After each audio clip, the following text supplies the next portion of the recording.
Si paling perdana. Menteri Energi dan Sumber Daya Mineral atau ESDM Bahlil Lahadalia mengatakan akan meminta arahan Presiden Prabowo Subianto terkait izin usaha pertambangan atau IUP ke pesantren.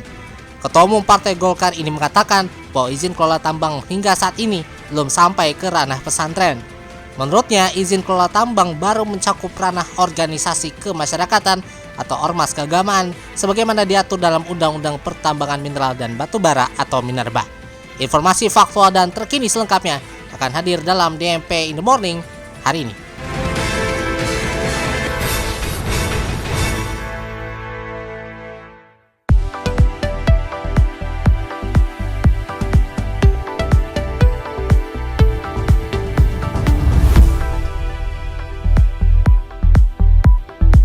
Selamat pagi Indonesia dan selamat menunaikan ibadah puasa bagi Anda yang menjalankannya. Saya Andika Rizky Rahansyah, disiarkan dari studio DNP Media Network di Bogor, Jawa Barat. Anda tengah mendengarkan DNP in the Morning edisi Senin 17 Maret 2025. Berikut fokus utama kami untuk pagi ini.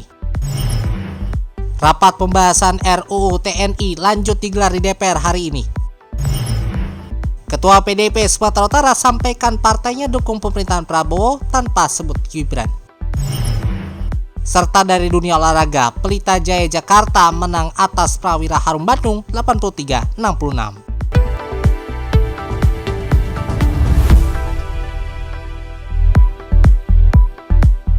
Selamat pagi kami ucapkan kembali kepada Anda yang telah bergabung bersama kami pagi hari ini. Kami mulai DMP in the Morning dari Menteri Energi dan Sumber Daya Mineral atau ESDM Bahlil Lahadalia yang mengatakan akan meminta arahan Presiden Prabowo Subianto terkait izin usaha pertambangan atau IUP ke pesantren.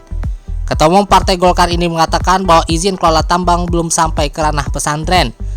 Menurut Bahlil, izin kelola tambang baru mencakup ranah organisasi kemasyarakatan atau ormas keagamaan sebagaimana diatur dalam Undang-Undang Pertambangan Mineral dan Batubara atau Minerba.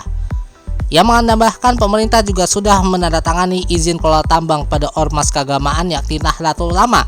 Bahkan dalam waktu dekat katanya, pemerintah juga akan menandatangani IUP untuk Muhammadiyah. Kita beralih ke informasi selanjutnya sahabat DNP. Panitia Kerja atau Panja Rancangan Undang-Undang tentang Perubahan atas Undang-Undang Nomor 34 Tahun 2004 tentang TNI atau RUU TNI akan melanjutkan pembahasan kembali terkait sejumlah perubahan dalam revisi UU TNI di Gedung DPR RI Jakarta pada Senin hari ini. Anggota Komisi 1 DPR RI Amelia Anggraini mengatakan bahwa pembahasan RUU TNI mengedepankan prinsip supremasi sipil dalam menampung aspirasi masyarakat atas revisi undang-undang tersebut. Ia juga lantas mengatakan bahwa mereka sangat menjaga kepercayaan publik yang sudah baik selama ini terhadap TNI. Sebelumnya, pada Sabtu 15 Maret lalu, anggota Komisi 1 DPR RI TB Hasanuddin mengatakan Panja RUU TNI telah merampungkan pembahasan 40% dari 92 daftar inventarisasi dasalah atau DIM RUU TNI sejak Jumat 14 Maret lalu. Sementara itu, Koalisi Masyarakat Sipil untuk Reformasi Sektor Keamanan menyampaikan pandangan terkait pembahasan dilakukan oleh Panja RUU TNI Komisi 1 DPR RI bersama pemerintah agar dilakukan secara terbuka kepada publik. Ketua DPD Partai Demokrasi Indonesia Perjuangan atau PDIP Sumatera Utara Rapidin Simbolon menegaskan bahwa atas petunjuk Ketua Umum PDIP Megawati Soekarno Putri, partainya mendukung pemerintahan Presiden Prabowo Subianto. Yang menyampaikan hal itu saat buka bersama kader PDIP di Hotel Grand Mercure Kota Medan pada Sabtu 15 Maret malam lalu. Namun Rapidin tidak menyebut nama Gibran Rakabuming Raka yang merupakan wakil presiden. Rapidin mengaku sengaja tidak menyebut nama Gibran. Saat ditanya alasannya tidak mau menyebut nama Gibran mendampingi nama Prabowo, yang menyebut bahwa mantan wali kota Solo itu pernah dipecat dari PDI Perjuangan. Gibran juga dianggap sebagai sosok yang menciptakan sejarah kelam bagi PDIP. Di satu sisi, kata Rapidin, Ketua Umum Megawati memiliki hubungan yang baik dengan Prabowo. Karena itu demi menjaga keseimbangan di pemerintahan Prabowo, PDIP akan tetap melakukan pengawasan. Kita beralih ke dunia olahraga. Pelita Jaya Jakarta berhasil meraih kemenangan besar atas Prawira Harum Bandung dengan skor 83-66 dalam pertandingan Indonesian Basketball League atau IBL 2024 di Gor Citra Arena, Bandung, Jawa Barat. Meskipun Prawira memulai pertandingan dan kuat dan unggul di kuarter pertama, Pelita Jaya mampu membalikan keadaan di kuarter kedua dengan permainan yang lebih terbuka dan efektif, memimpin dengan skor 45-34. Sementara itu dominasi Pelita Jaya semakin terlihat di kuarter ketiga. Dengan pertahanan yang solid dan serangan yang tajam, mereka berhasil memperlebar keunggulan hingga mencapai 13 poin dan menutup kuarter dengan skor 65-51. Upaya Prawira untuk mengejar ketertinggalan di kuarter keempat tidak membuahkan hasil. Pelita Jaya tetap konsisten dan berhasil mengamankan kemenangan dengan skor akhir 83-66. Kemenangan ini menjadi kekalahan kedua beruntun bagi Prawira Harum Bandung setelah sebelumnya dikalahkan oleh Rans Simba Bogor.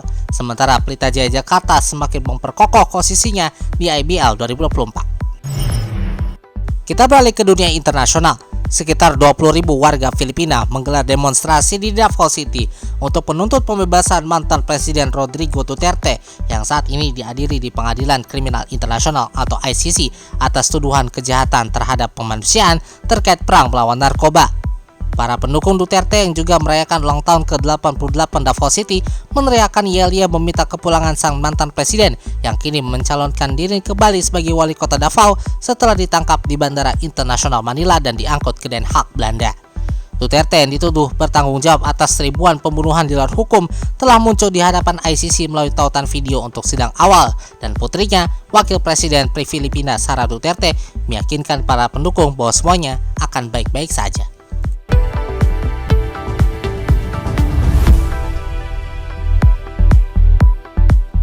Sekian DMP in the Morning untuk edisi hari ini. Tetap dengarkan kami setiap hari dimanapun Anda mendengarkan podcast ini, di situs kami dnpmedianetwork.com serta di kanal YouTube kami DNP Media Network. Kunjungi situs kami di dnpmedianetwork.com untuk dapatkan informasi yang faktual dan terkini lainnya. Mewakili kerabat kerja yang bertugas, saya Andika Rizky Rehansyah. Terima kasih atas perhatian dan kebersamaan Anda. Ini adalah DMP Integrated News Ramadan for You. Selamat pagi Indonesia, selamat berpuasa, dan selamat beraktivitas.